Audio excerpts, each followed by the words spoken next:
This channel does not promote any violent, harmful, or illegal activities. All content provided by this channel is meant for an educational purpose only. পুজো মিটতেই পূর্ব বর্ধমানে তৃণমূল কংগ্রেসের মধ্যে আবার গোষ্ঠী কন্দল। দলবিরোধী কার্যকলাপের অভিযোগে দলেরই ৫ নেতাকর্মীকে বহিষ্কার করা হয়েছে। পূর্ব বর্ধমানের বৈকুণ্ঠপুর এক পঞ্চায়েতের উপপ্রধানকে বহিষ্কার করল দল। জয়দেব বন্দ্যোপাধ্যায় সহ ৫ জন নেতাকর্মীকে বহিষ্কার করা হয়েছে। দল এবং প্রশাসনের বিরুদ্ধে লাগাতার সোশ্যাল মিডিয়ায় পোস্ট করার অভিযোগ। যদিও বহিষ্কৃত নেতার দাবি তিনি নাকি কিছুই জানেন না।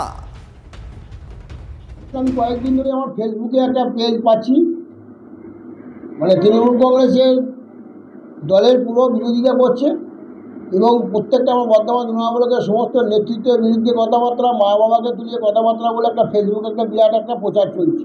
যারা দলের বিরুদ্ধে কাজ করছে আমি জেলা সভাপতির সাথে আলোচনা করেছি। আমার ব্লকের সভাপতি হিসাবে আমি মানতে পারছি না। যারা দলের বিরুদ্ধে কথা, আমাকে ব্যক্তিগত গালাগাল দিকে আমি মেনে নেবো, দলকে যারা গালাগাল দেবে তারা আমার দলের কেউ কর্মী নয়। তাই আমি আপনাদেরকে আমি সাংবাদিক সম্মেলন করে আমরা বলে দিতে চাই যে আমার ব্লক কমিটি মিটিংয়ের সিদ্ধান্ত অনুযায়ী আমরা ওই কয়েকটি ছেলেকে তৃণমূল কংগ্রেসের আমার কোনো কর্মী নয়, ওইদিকে আমি 3 বছরের জন্য আমরা সাসপেন্ড করবো। শুনুন, উনি সাংবাদিকদের মাধ্যমে বলেছেন, উনি তো আমাকে কিছুই বলেন না। ব্যক্তিগতভাবে আমার কাছে কোনো চিঠিও নেই। একজন জেলা কমিটির মেম্বারকে পার্টির শৃঙ্খলা অনুসারে একজন ব্লকের সভাপতি বহিষ্কার করতে পারেন হয়তো, তাই তিনি ওটা বলেছেন। এ বিষয়ে যা বলার আমি দলের কাছে বলবো। আমি দলের একনিষ্ঠ একজন সৈনিক। আমার যা যা তথ্য আছে, যে বিষয়ের তথ্য আছে, সমস্ত তথ্য আমি দলের কাছে জমা দেব। আর দুর্নীতির কথা উনি যদি বলেন, আমি বলবো ওপেন ফোরামে আমি একজন সরকারি কর্মচারী, প্রায় 12-13 বছর আমি শিক্ষকতার সঙ্গে যুক্ত। এই মুহূর্তে আমার একটি অ্যাকাউন্টে 432 টাকা আর একটা অ্যাকাউন্টে 622 টাকা আছে। আমার একটা গাড়ি আছে, সেই গাড়ির 3,78,000 টাকা এখনো লোন আছে। উনি প্রমাণ করে দেবেন যে আমি দুর্নীতির সঙ্গে যুক্ত। আমি দলের কাছে এবং উনি ব্লক সভাপতি হিসেবে ওনার কাছেও এই অঞ্চলের বেশ কিছু মানুষের সম্পর্কে বহু তথ্য জমা দিয়েছি, কিন্তু কোনো ব্যবস্থা নেই।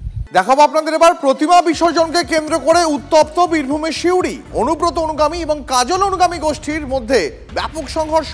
কাজল গোষ্ঠীর লোকজনের বিরুদ্ধে অনুব্রত মণ্ডলের অনুগামী লোকজনদের মারধরের অভিযোগ। উত্তেজনা সিউড়ির 2 নম্বর ব্লকের অন্তর্গত দমদমা গ্রাম পঞ্চায়েতের ভ্রমরকুলে গ্রামে। অনুব্রত অনুগামী স্থানীয় বকুলের লোকজনকে মারধরের অভিযোগ নুরুল গোষ্ঠীর লোকজনের। খবর পেয়ে পুলিশ পৌঁছয়। আহত উভয় পক্ষেরই বেশ কয়েকজন।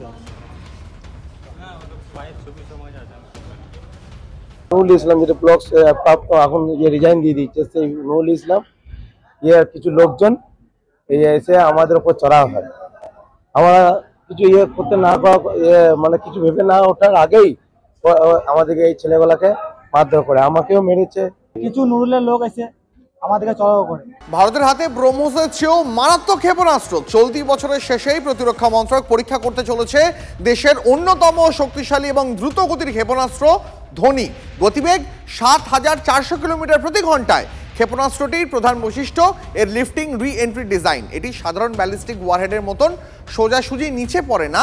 90 কিলোমিটার উচ্চতার নিচে বায়ুমণ্ডলে ঢুকে তার শরীর দিয়েই লিফট তৈরি করে, ফলে দীর্ঘ সময় গ্লাইড করে লক্ষ্যে পৌঁছতে পারে। এতে শত্রুর ক্ষেপণাস্ত্র প্রতিরক্ষা ব্যবস্থা, মানে এয়ার ডিফেন্স সিস্টেম যাকে বলে, তা এড়িয়ে চলা সম্ভব হয়।